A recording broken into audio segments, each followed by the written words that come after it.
प्रतापपुर शहर में एक सरल स्वभाव का बच्चा विजय रहता था। दूसरों की सेवा करना उसको बहुत अच्छा लगता था। वह मोहल्ले में रहने वालों की ही नहीं बल्कि अपने आसपास के पेड़ पौधों, पशु पक्षियों की सेवा करता था। मोहल्ले वाले उसे बहुत स्नेह करते थे। गर्मियों की छुट्टियां प्रारंभ हो चुकी थी। इन छुट्टियों में विजय अपने नाना नानी के गांव सूरजगढ़ घूमने गया।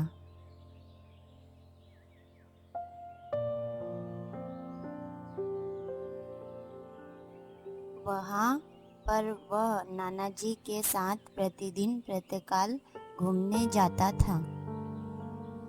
वह अपने साथ अनाज के दाने भी ले जाता, पक्षियों को चुगने के लिए डाल देता।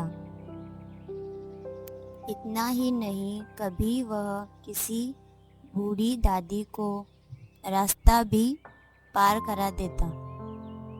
विजय का यह सेवा भाव देखकर नाना जी मन ही मन खुश होते,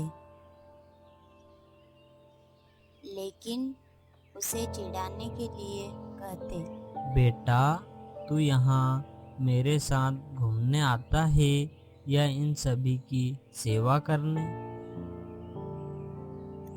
विजय तत्काल उत्तर देता है, नाना जी, आप भी तो पिताजी की तरह मुझे गीता में लिखी हुई अच्छी अच्छी बातें सिखाते हैं। नाना जी ने गर्व से विजय को कहा, शाबाश विजय, मुझे लगता है कि तुम न सिर्फ गीता के उपदेश सुनते हो बल्कि उन्हें आत्मसात भी करते हो।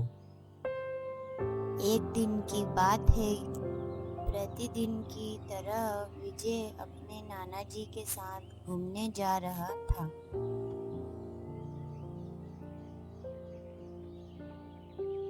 अचानक उसे सड़क किनारे लगे हुए कुछ मुरझाए हुए पेड़ पौधे दिखलाई दिए। उन्हें देखकर उसे दुख हुआ। उसने नाना जी से कहा, नाना जी, मैं अभी आता हूँ। यह कहकर वह अपने आसपास पानी ढूंढने लगा। उसे पास में ही एक हैंडपंप दिखलाई दिया। वह दौड़कर वहां पहुंचा।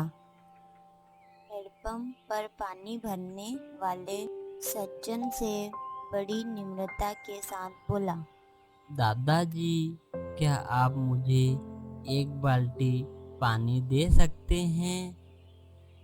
विजय की भोली सूरत देखकर उन्होंने तुरंत ही उसे पानी दे दिया। विजय ने पानी ले जाकर उन मुरझाए हुए पेड़ पौधों में डाल दिया। यह सारा दृश्य सड़क के किनारे खड़ी कार में बैठा एक व्यक्ति देख रहा था। उसने विजय को अपने पास बुलाया। विजय अपने नाना जी के साथ उस व्यक्ति के पास गया। उस व्यक्ति ने कहा, बेटा, आप उन पेड़ पौधों में पानी क्यों डाल रहे थे? विजय ने बड़ी सरलता से उत्तर दिया,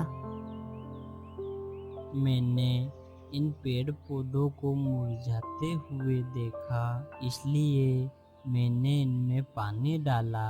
मेरे पिताजी कहते हैं, गीता का सार है कि संसार के समस्त प्राणियों में परमात्मा का वास होता है, अतः इनकी सेवा करना परमात्मा की सेवा करना है।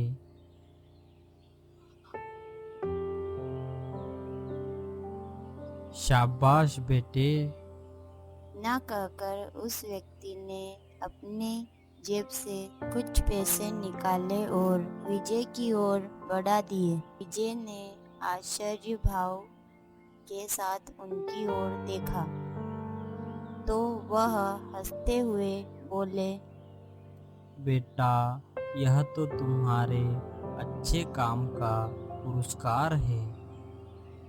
विजय ने कहा, मैं क्षमा चाहता हूँ, मैं यह रुपए नहीं ले सकता। मैंने उन पौधों में पानी मात्र सेवा भाव के कारण डाला है, इसलिए नहीं कि मुझे पुरस्कार मिले। विजय की यह बात सुनकर उस व्यक्ति को बहुत आश्चर्य हुआ। उसने विजय के सिर पर हाथ फेरते हुए कहा, हमने तो सिर्फ गीता में पढ़ा था कि कर्म करो, फल की इच्छा मत करो, लेकिन तुमने तो गीता की इस सीख को अपने जीवन में अपनाया भी है। विजय बड़े ही ध्यान से उन सज्जन की बातें सुन रहा था। वह सज्जन बोले, मेरा नाम धनिक लाल है। वो सामने आम का बहुत बड़ा बगीचा देख रहे हो, मैं उसका मालिक हूँ। तुम्हारे निष्काम सेवा भाव ने मेरे हृदय को छुआ है। मैं तुम्हें स्नेहपूर्वक कुछ भेंट देना चाहता हूँ। न कहकर उन सज्जन ने अपनी कार से आमों से भरा टोकरा निकालकर विजय की ओर बढ़ा दिया। विजय ने अपनी नाना जी की ओर देखा। उन्होंने सिर हिलाकर उसे हाँ बोल दिया। विजय ने आमों का टोकरा लेकर उन सज्जन को प्रणाम किया और अपने नाना जी के साथ वापस घर की ओर चल दिया। रास्ते में विजय सोचता जा रहा था, पिताजी सही कहते थे, कर्म करो, फल की चिंता मत करो।